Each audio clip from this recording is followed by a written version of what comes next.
Welcome to TraceAll. We're going to do a quick overview of how to launch TraceAll and the main page. So you'll have an icon on your desktop that you would double click, and TraceAll will start up, and you'll be prompted with a user login window with the main page in the background. So your username and your password, that will give you the rights that you have for changing things within the system. So depending on your rights, some of these buttons on the sides may be dimmed or not visible. So what we have is the main page. The buttons on the right side are for setup type things that you would do when you were first starting with the system, and or when you're getting new products or new recipes, new suppliers or new customers, that sort of thing.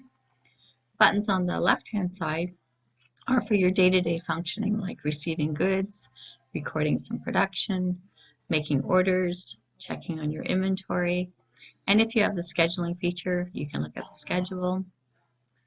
The middle grid is for the quick glance at what you have in inventory, so it's a summary. This is your finished goods grid. It's a summary of all, in this case, all frozen 10 kilogram bags, and you can see here I have some remaining inventory.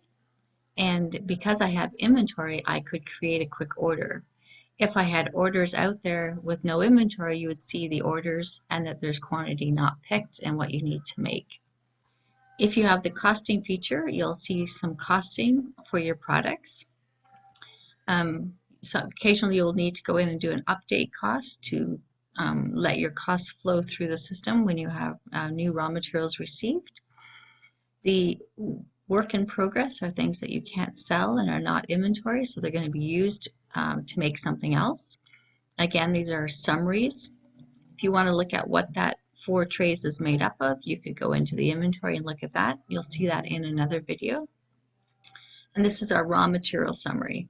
And again, it's a summary and you can see the cost of your raw materials.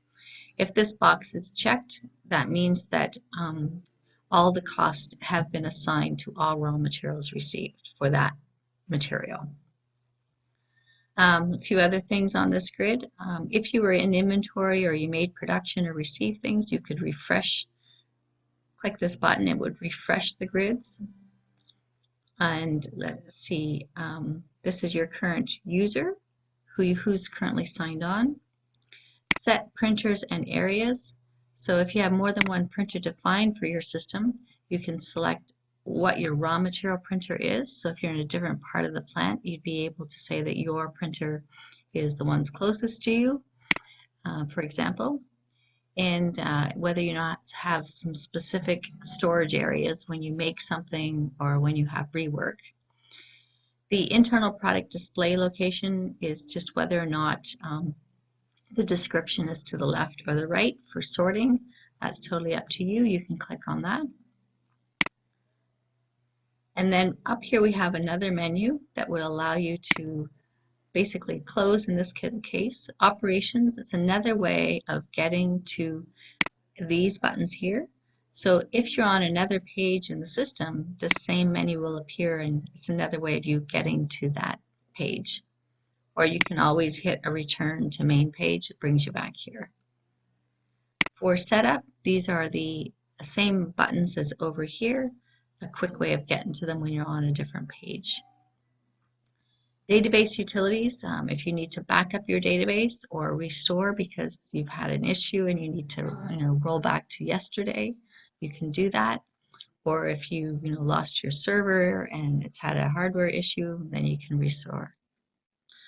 If you have the sandbox feature enabled, this would allow you to take a backup of your production and put it into a sandbox for you to play with to try a few different things with recipes and production. Once you've done that, you would choose the active database and set it to the sandbox.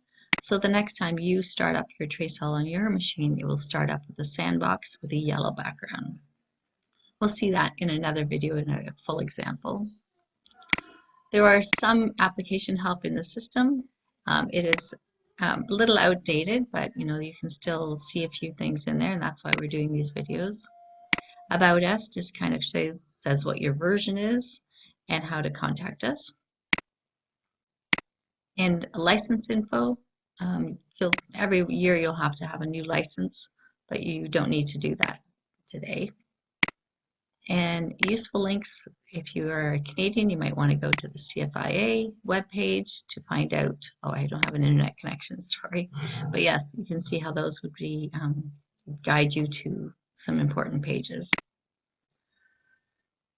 All right, so we'll stop there and we will start another video that goes into each area in detail.